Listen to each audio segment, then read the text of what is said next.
sir said, to be shortlisted itself was a wonderful recognition for me, and I considered it a very great honor. At this moment, I would like to thank the esteemed judges, the sponsors, Dr. G.S. Jayashree, who suggested that I do this translation, Vinny Krishnan, the editor translations of Oxford University Press, who, as Jayashree says, has a sixth sense for language, as you might know, ma'am, as you might know. Then, of course, Professor Narayan, his wife, Mrs. Lata Narayan, who had infinite confidence in my work and who assured me that I had done a good job. My student Suresh, who did the illustrations for the book. This visibility of an award has come at a time when voiceless people, not just in Kerala but all over India, are becoming more and more marginalized. So therefore, if this translation can act as a bridge between those people and the powerful public that controls opinion and shapes social and political events, then I'll consider myself blessed.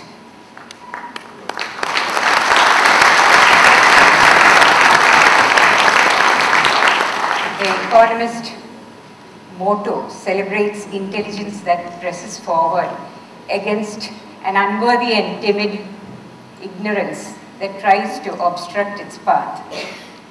I subscribe to that motto and see translation in that light. Thank you very much. It's a very great honor. Thank you. And now can we hear from the winners of Created 17? Thank you. Anita isn't here this evening. She is away on official work, undergoing a training program. And I really don't know what to say on her behalf because she should have written it down for me so I could have translated it. But thank you. And there are a few people we should thank. Urvashi and Priti at Zuban, who've always backed books and writers that they believed in. And particularly I'd like to mention Mugdha Sadhwani, who designed a very wonderful cover for the book. And Anita herself. Anita is not a prolific writer, unlike many Bengali writers, but she has told me repeatedly that she considers short stories her finest form. And she, of all persons, would probably be very happy had she been here this evening. And I'd just like to say thank you and accept this on behalf of the tribe of translators all over India, and may our numbers increase. Thank you.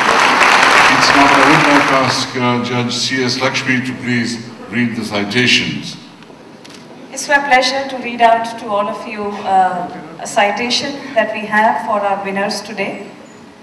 We are happy to award the 2012 Economist Crossword Book Award jointly to two works, Narayan's Kocharethi, The Araya Woman, a novel in Malayalam translated into English by Catherine Thankama, whom you just heard, and Anita Agnihotri's 17, a collection of stories written in Bengali and translated into English by Arunava Sinha, who is also with us here.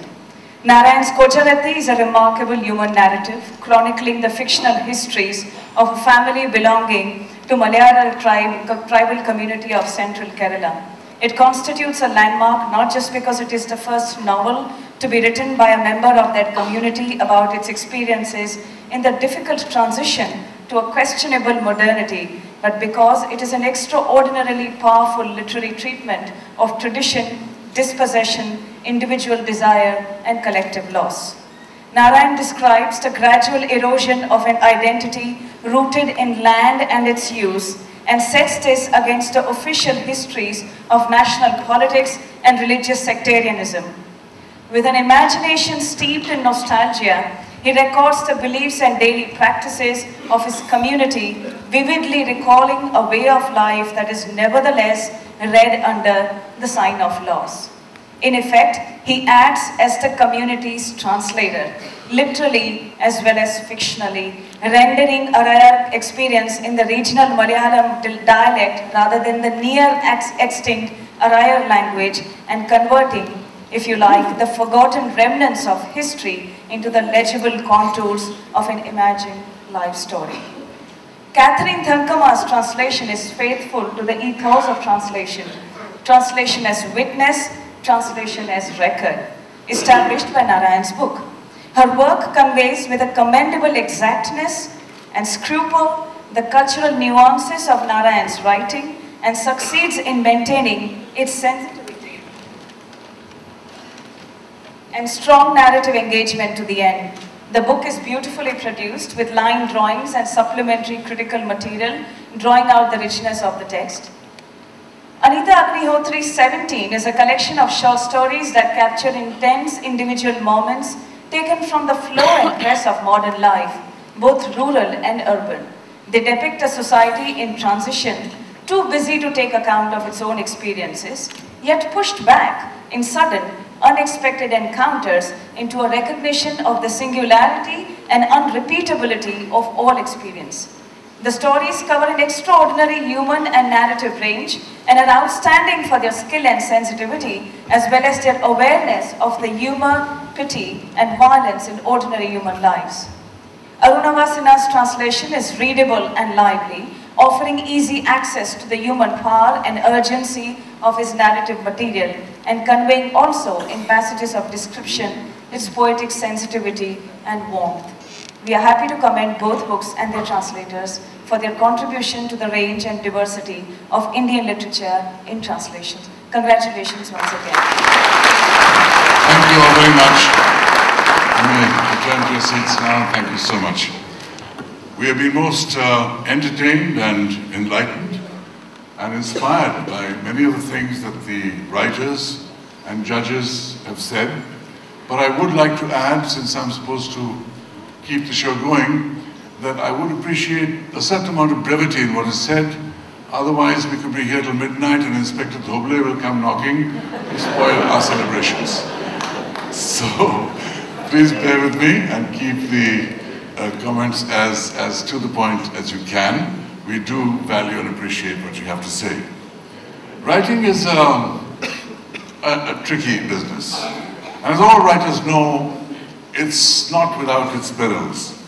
Even Shakespeare was accused of plagiarism. But I think James Barrie summed it up best when he said, "I don't know if Bacon wrote the works of Shakespeare, but if he did not, he missed the opportunity of a lifetime." On that happy note, we come to the next category, the Economist Crossword Non-Fiction Award for 2011.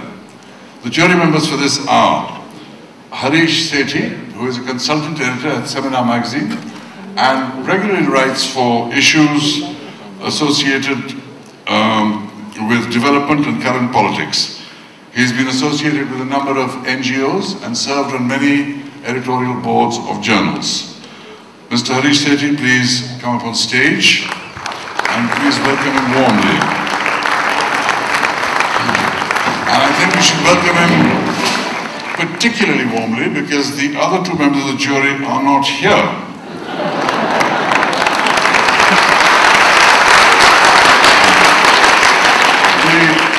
The other jury members is Mr. Pratap Bhanu Mehta, who is currently president for the Center for Policy Research, one of India's most distinguished think tanks, and was previously visiting professor of government at Harvard University.